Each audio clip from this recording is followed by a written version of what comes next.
என் கண்மலை பெருமாகிய கர்த்தாவே, அடியனுடைய வாயின் வார்த்தைகளும் கேட்கிற உம்முடைய பிள்ளைகளுடைய இருதயத்தின் சிந்தனைகளும் உடைய சமூகத்தில் ஒன்றாயிருப்பதாக. ஆமேன். ஆண்டவரும் இரட்சகருமாகிய இயேசு கிறிஸ்துவின் நாமத்தினாலே இந்த அதிகாலை நேரத்திலே தொலைபேசியின் வாயிலாக கூடி வந்திருக்கிற எனது அன்பு சகோதர சகோதரிகளை நான் மனதார வாழ்த்துகிறேன். கர்த்தர் உங்கள் ஒவ்வொருவரையும் ஆசீர்வதித்து உங்களை கர்த்தருடைய மகிமையிலே நடத்துவாராக. ஆமேன்.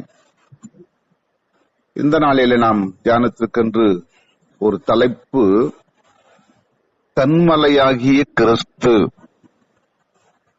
கன்மலையாகிய கிறிஸ்து என்ற தலைப்பில வேதத்திலே சில வசனங்களை நம்ம தியானத்திற்கு எடுத்துக்கொள்ளலாம். ஒருவேளை இன்றைக்கு சொல்லப்படுகிற இந்த வார்த்தை ஏற்கனவே நீங்க வேறு தேவ பிள்ளைகள் மூலமாக கேட்டிருக்க கூடும், இல்ல நீங்க உங்க திருச்சபைகளிலே தியானித்திருக்க கூடும். ஆனாலும் திரும்பவுமாக இந்த தலைப்புல சில வசனங்களை நம்ம தியானத்துக்கு எடுத்துக்கொள்ளலாம்.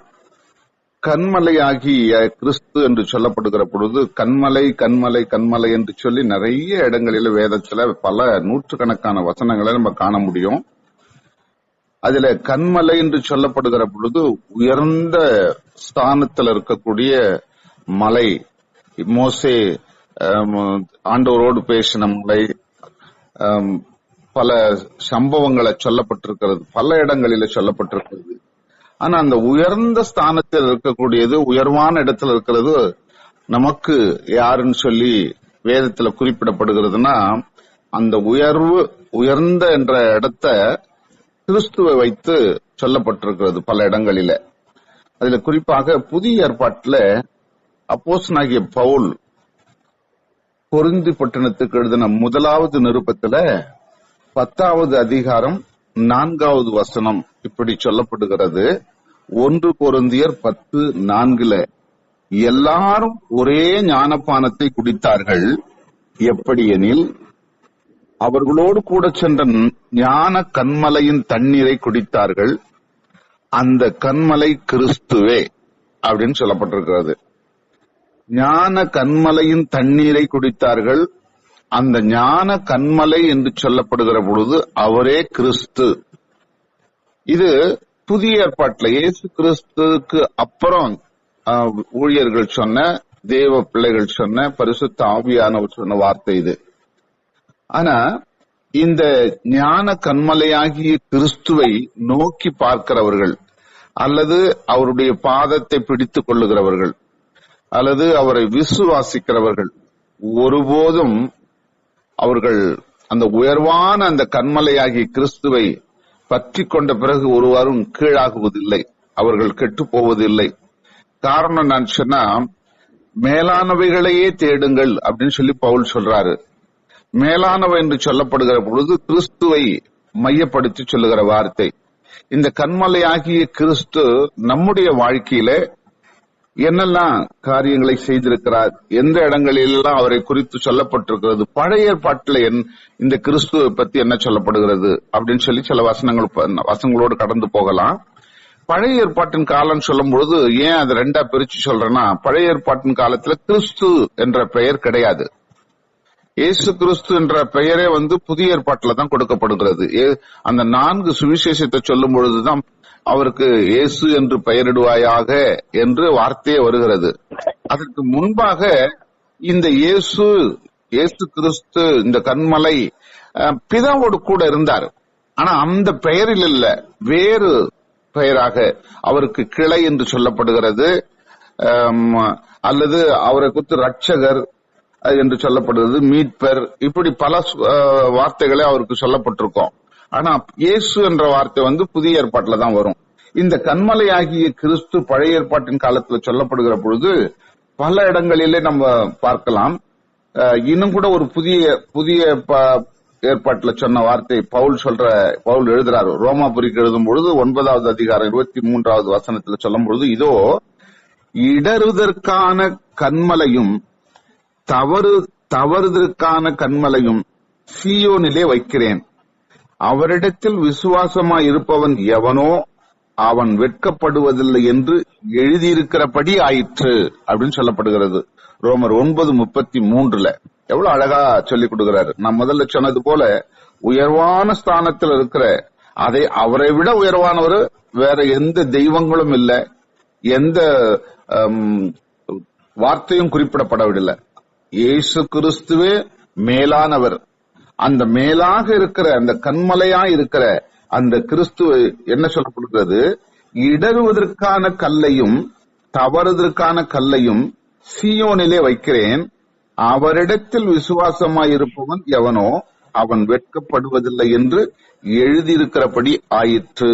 அப்போ இடறுவதற்கும் தவறுவதற்கும் இந்த கண்மலையாகிய கிறிஸ்துவை சீயோனிலே வைக்கிறேன் அப்படின்னு சொல்லப்பட்டிருக்கு. சீயோன் என்றால் அது தேவன் தங்கும் ஸ்தலம். சீயோன், சீயோன் பர்வதம், சீயோன் மலை, சீயோன் சீயோன் சொல்லப்பட்டிருக்கும். நிறைய பேருங்களை பாத்தீங்கன்னா சீயோன் ஜெப வீடு, சீயோன் சபை அப்படின்னு பேர் வைப்பாங்க. இதுக்கு காரணம் என்னன்னா, சீயோன் என்கிறது தேவன் தங்கியிருக்கிற ஸ்தலம் என்று வேதத்தில் குறிப்பிடப்படுகிறது. அப்ப அந்த சீயோன், இயேசு கடவுள் தங்கியிருக்கக்கூடிய சீயோன் ஆகிய அந்த பர்வதத்தில இடறுவதற்கும் தவறுவதற்கும் அங்க அவரை பற்றி சொல்லப்படுகிறது. இயேசு கிறிஸ்துவை ஏற்றுக்கொண்ட பிறகு சில தடுமாற்றங்கள் ஏற்படுகிறது சிலருடைய வாழ்வில. சிலருடைய வாழ்வில அது மிகுந்த மகிழ்ச்சி அளிக்கிறது.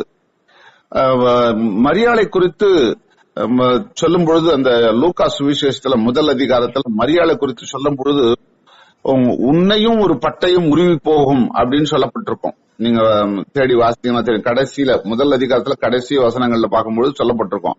அப்ப அந்த வார்த்தை எதுக்காக பயன்படுத்துகிறதுன்னா, அவங்க இந்த இயேசு கிறிஸ்து நிமித்தம் இடறுவது அவர்களுக்கு கஷ்டங்கள் வரும் அப்படின்னு சொல்லி.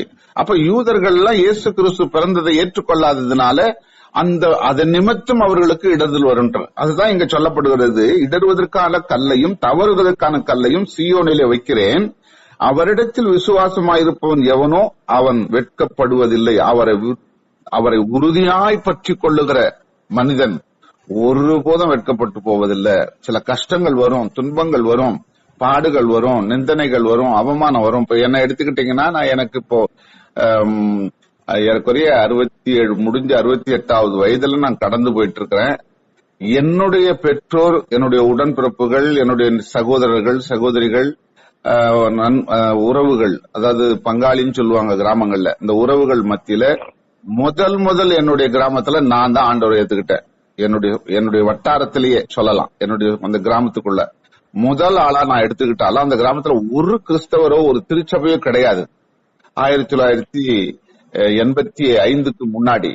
அப்ப அப்படிப்பட்ட நிலையில எனக்கு நிறைய எதிர்ப்புகள். என்னுடைய உடன் பிறந்த சகோதரி என்ன வந்து கன்னத்துல அரைஞ்சாரு, வீட்டை விட்டு வெளியில போயிடுன்னு சொன்னாரு. இப்படி பல உபத்திரவங்கள் வந்தது. ஆனா நடந்தது என்ன தெரியுங்களா, அந்த நாட்களில் நான் பிடித்து கொண்ட அந்த கண்மலையாகிய கிறிஸ்துவை நான் உறுதியாய் பிடித்து கொண்டபடியினாலே காலப்போக்குல ஒரு 6-8 மாதம் தான் இருக்கும். அதுக்கப்புறம் தலைகீழா மாறிவிட்டது. என்னை யாரெல்லாம் அறைந்தாங்களோ, யார் என்ன வீட்டை விட்டு வெளியே போன்னு சொன்னாங்களோ, யார் என்ன அப்புறப்படுத்தினார்களோ, யார் என்ன முகத்துல முழிக்காதுன்னு சொன்னாங்களோ, யாரெல்லாம் என்ன வெறுத்தாங்களோ, இவன் கிறிஸ்துல போய் விழுந்துட்டான் அப்படின்னு சொன்னாங்களோ, அவர்களெல்லாம் அப்படியே கர்த்தர் தலைகீழா மாத்திட்டாரு. நான் என்னுடைய கிராமத்துக்கோ என்னுடைய வீட்டுக்கு சென்னையில இருந்து நான் போனாதான் ஒரு சம்பவம் நடக்கும், நான் போன பிறகுதான் இந்த காரியம் நடக்கணும், அவன் வந்துதான் பண்ணணும் அப்படின்னு சொல்லக்கூடிய அளவுக்கு ஆண்டவர் தலைகீழா மாத்திட்டாரு. அதுதான் கண்மலை, அதுதான் கிறிஸ்து. ஒருபோதும் வெட்கப்படுவதில்லைன்னு சொன்னாங்க. காலப்போக்கில் நாட்கள் கடந்தது. எனக்கு திருமணமாகி குழந்தைகள் பிறந்து குழந்தைகள் வளர்ந்து இன்னைக்கு இந்த கூடுகையை நடத்தக்கூடிய அளவுக்கு மூத்தமாக இருக்கிறார். காரணம் என்னன்னா, நான் பற்றி கொண்ட அல்லது என்னை பிடித்து கொண்ட அந்த கண்மலையாகிய கிறிஸ்து ஒரு நாளும் ஒருவருக்கு முன்பாகவும் என்னை வெட்கமடைய செய்யவில்லை. அதுதான் ரொம்ப ரொம்ப முக்கியம். ஒருவேளை ஆரம்பத்துல அந்த சலசலப்பு இருக்க செய்யும், சற்று இடறுவதற்கான காரியம் சொல்லப்பட்டது. அதே போல உங்க வாழ்க்கையில கூட நிறைய நடந்திருக்கும். இந்த நான் சொல்ற சம்பவத்தை போல நானெல்லாம் சாட்சி சொன்னா நாட்களுக்கா சொல்லுவேன். அந்த அளவுக்கு தேவன் என்னோட கூட ஈடுபட்டு இருக்கிறார். சங்கீதங்களின் புஸ்தகத்துல 18வது சங்கீதம் 2வது வசனம் சொல்லுறது கவனிங்க. 18வது சங்கீதம் 2வது வசனம், கர்த்தர் என் கண்மலையும் என் கோட்டையும் என் இரட்சகரும் என் தேவனும் நான் நம்பியிருக்கிற என் துருகமும் என் கேடகமும் என் இரட்சண்ய கொம்பும் என் உயர்ந்த அடைக்கலமாயிருக்கிறார். சங்கீதக்காரர் தாவீது எழுதுறாரு, எவ்வளவு இதா எழுதுறாரு. அந்த சங்கீதம் எழுதுகிற பொழுது அந்த 18வது சங்கீதத்துல மேல் வரியை பாத்தீங்கன்னா அந்த தொடங்குறதுக்கு முதல் வசனத்துக்கு மேல தலைப்பு எழுதுவாங்க. அதுல பாத்தீங்கன்னா அவரு சவுலுக்கு பயந்து உயிர் தப்பு ஓடுகிறார். ஒரு குருவி வேடனுக்கு தப்பி ஓடுவது போல அது தன்னுடைய உயிர் தப்பிச்சா போதுன்னு காட்டிலையும் வனாந்தரத்திலையும் பல இடங்களிலே மறைந்து திரிந்து வாழ்கிற அந்த சூழலிலே இந்த பாடல் எழுதுகிறார். கர்த்தர் என் கன்மலை, என் கோட்டை, என் இரட்சகர், என் தேவன், நான் நம்பியிருக்கிற என் துருகம், என் கேடகம், என் இரட்சண்ய கொம்பு, என் உயர்ந்த அடைக்கலம். இதத்தான் சொன்ன ஆரம்பத்துல. அவர் உயர்ந்த ஸ்தானத்தில் இருக்கிறபடினால் அவர் உயர்ந்த அடைக்கலம் என்று சொல்றாரு. அப்ப எந்த அளவுக்கு இவருக்கு உபத்திரவங்கள் இருந்திருக்கும், நெருக்கங்கள் இருந்திருக்கும், வேதனைகளும் துன்பங்களும் கண்ணீரும், உணவு இல்லாதபடி, தண்ணீர் இல்லாதபடி, ஒரு குருவியை வேட்டையாடுவது போல அவரை வேட்டையாடினார்கள் என்று வேதத்தில் சொல்லப்பட்டிருக்கிறது தாவீதை. இந்த தாவீதுக்கு ஏற்பட்ட காரணம் இதுதான். அந்த சூழலிலும் கடவுளை அவர் பற்றி கொண்ட தெய்வத்தை, அந்த மீட்பரை, அந்த இரட்சகரை அவர் கெட்டிய உருக பற்றி கொண்டார், விட்டவே இல்லை. என் ஜீவனே போனாலும் பரவாயில்லை என்று சொல்லி அவர் பற்றி கொண்டார். அந்த பற்றுதல் எப்படி வருகிறது? அந்த வசனங்களை வாசிக்கிற பொழுது ஆச்சரியமா இருக்கிறது. அவ்வளோ உபத்திரவத்துல அப்படியே அவரை கெட்டியா பிடிச்சிட்டாரு, விட்டவே மாட்டேன்னு சொல்லி. அப்படி பிடிக்கும் போதுதான் இந்த வசனத்தை பரிசுத்த ஆவியானவருடைய உந்துதலினால இந்த பாடலை எழுதுகிறார், வர்ணிக்கிறார். அப்படி கன்மலை, கோட்டை, இரட்சகர், தேவன், நம்பியிருக்கிறவர், துருகம், கேடகம், இரட்சண்ய கொம்பு, உயர்ந்த அடைக்கலம், இப்படி இவ்வளவு வார்த்தைகளை சொல்லி அந்த கடவுளை, அந்த தேவனை, கர்த்தாதி கர்த்தராகி இயேசு கிறிஸ்துவை வர்ணிக்கிறார். பாருங்க, நமக்கு வருமா அந்த காரியம்? நமக்கு உபத்திரம் வரும்போது, ஒரு சின்ன வியாதி வந்துட்டா, தலைவலி வந்துட்டா, வயிற்று வலி வந்துட்டா, வீட்டுல ஒரு சின்ன குழப்பம் வந்துட்டா, ஒரு சின்ன சின்ன சின்ன காரியங்களுக்கு ஐயோ நான் ஆண்டவருக்காக இவ்வளவு ஓடுறேன், இவ்வளவு செய்யறேன், இவ்வளவு ஜெபம் பண்றேன், வேதம் வாசிக்கிறேன், அப்படி எனக்கு போய் இவ்வளவு கஷ்டம் வந்துருச்சு எனக்கு, அப்படி நம்ம அப்படியே அங்கலாய்ச்சுக்கிறோம். அவரை வெறுக்கிறது போல, அவரை வருத்தப்படுத்துவது போல பேசி விடுகிறோம்.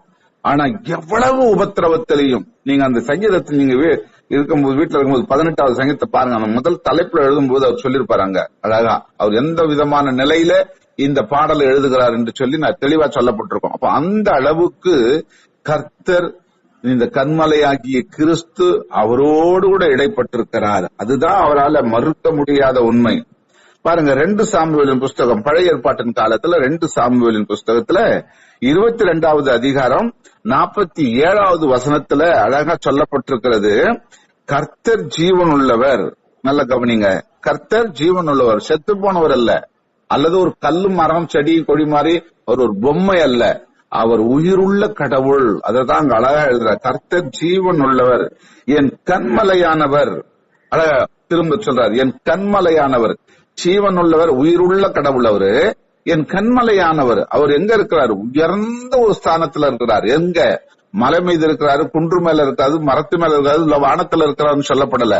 தன்னுடைய இருதயத்திலே, அவர் விசுவாச கண்களில உயர்வான இடத்துல இருக்கிறார். என்னுடைய இருதயத்திலே நான் ஏற்றுக்கொண்ட இந்த கிறிஸ்து, அவர் எவ்வளவு உயரத்தில் இருக்கிறாரோ அதை காட்டிலும் உயர்வா நான் எதையுமே எண்ணுவதில்லை. அதுதான் அந்த வார்த்தைக்கு அர்த்தம். என்னுடைய இருதயத்திலே ஏற்றுக்கொண்ட இந்த இயேசு கிறிஸ்துவை போல வேற எவரையும் நான் உயர்வான இடத்துல வைக்கவில்லை. அவர்தான் எல்லாவற்றிலும் கன்மலை, அவர்தான் உயர்வான இடத்துல இருக்கிறார். அவர் ஸ்தோத்தரிக்கப்படுவாராக, எப்பொழுதும் அவரை ஸ்தோத்தரிக்கணும். அதுதான் சொல்லு தாவீது எழுதும்போது சொல்றாரு, கர்த்தரை நான் எக்காலத்திலும் ஸ்தோத்தரிப்பேன், அவரை துதிக்கிற துதி எப்பொழுதும் என் வாயில் இருக்கும் அப்படின்னு சொன்னாரே. இதைத்தான் இங்க 2 சாமுவேல் எழுதும் பொழுது அவர் ஸ்தோத்தரிக்கப்படுவாராக, அவருக்கு துதிக்கு பாத்திரராய் இருக்கிறாரு அப்படின்னு சொல்லிட்டு சொல்றாரு. அடுத்தது, என் ரட்சிப்பின் கன்மலையாகிய தேவன் உயர்ந்திருப்பாராக. எவ்வளவு அழகா சொல்றாரு. அவர் உயர்வான, என்னுடைய இருதயத்தின் சிந்தனையிலே, என் எண்ணங்களிலே, என் மனதிலே அவர் உயர்வான இடத்துல இருக்கிறார். மதிப்புக்கெல்லாம் மதிப்புக்கூடிய ஒரு சூழலிலே என் ஆண்டவர், என் கன்மலையாகிய கிறிஸ்து எனக்குள்ள இருக்கிறார் அப்படின்னு சொல்லி அவரை பற்றி எழுதும் பொழுது எழுதுறாங்க. எவ்வளவு அழகா. உங்களுக்கும் எனக்கு அவர் எப்படிப்பட்டவரா இருக்கிறாரு? தேவன்னா இயேசுவேன்னு கூப்பிடலாம், தேவையில்லைன்னா நம்ம பாட்டுன்னு உலகத்தோட ஓடிக்கிட்டு இருக்கலாமா? இல்லவே இல்லை. அது ஆண்டவருக்கு உகந்தது அல்ல. எப்பொழுதும் எப்பொழுதும் நான் நடக்கும் பொழுது, நான் உட்காரும் பொழுது, நான் படுக்கும் பொழுது, நான் தூங்கும் பொழுது, என் தூக்கத்தினுடைய சொப்பனத்தில கூட என் உதடுகள் அசையும் பொழுது ஸ்தோத்திரம் ஸ்தோத்திரம் ஸ்தோத்திரம் என்று அசைய வேண்டும். நான் பலமுறை உங்களுக்கு சொல்லி இருக்கிறேன். எத்தனையோ முறை நான் தூக்கத்துல சொப்பனத்துல நான் ஜெபம் பண்ணுவேன். ஆண்டவரே, இன்றைக்கு தூங்கும் பொழுது எனக்கு சொப்பனத்துல கூட அந்த கனவுல கூட உண்மை குறித்ததான சிந்தனையா இருக்கட்டும் கேட்பேன். அது மாதிரி பலமுறை கொடுத்திருக்காரு. தினந்தோறும் இல்ல, பல முறை கொடுத்திருக்கிறாரு எனக்கு ஆண்டவர். அதை தான் நான் உங்களுக்கு சொல்றேன். அவர் கன்மலையாகிய கிறிஸ்து எப்பொழுதும் எப்பொழுதும் அவரை துதிக்க வேண்டும், துதி சொல்ல வேண்டும். அவரை என்னுடைய நினைவில் எப்பொழுது இருந்து கொண்டே இருக்க வேண்டும். அவர் உயிருள்ள கடவுள். அவர் உயிருள்ள கடவுள் என்பதனால நம்ம கூட பேசுகிறவர் அவரு. இந்த வசனம் என்னோடு கூட பேசுகிறது. நான் என்னோட கூட பேசுகிற அந்த வசனத்தை உங்களுக்கு சொல்லிக் கொண்டிருக்கிறேன். அது உங்களோடு கூட பேசுகிறது. ஏன்னு சொன்னா அதுல உயிர் இருக்கிறது. ஆகவே என் ரட்சிப்பின் கன்மலையாகிய தேவன் உயர்ந்திருப்பாராக.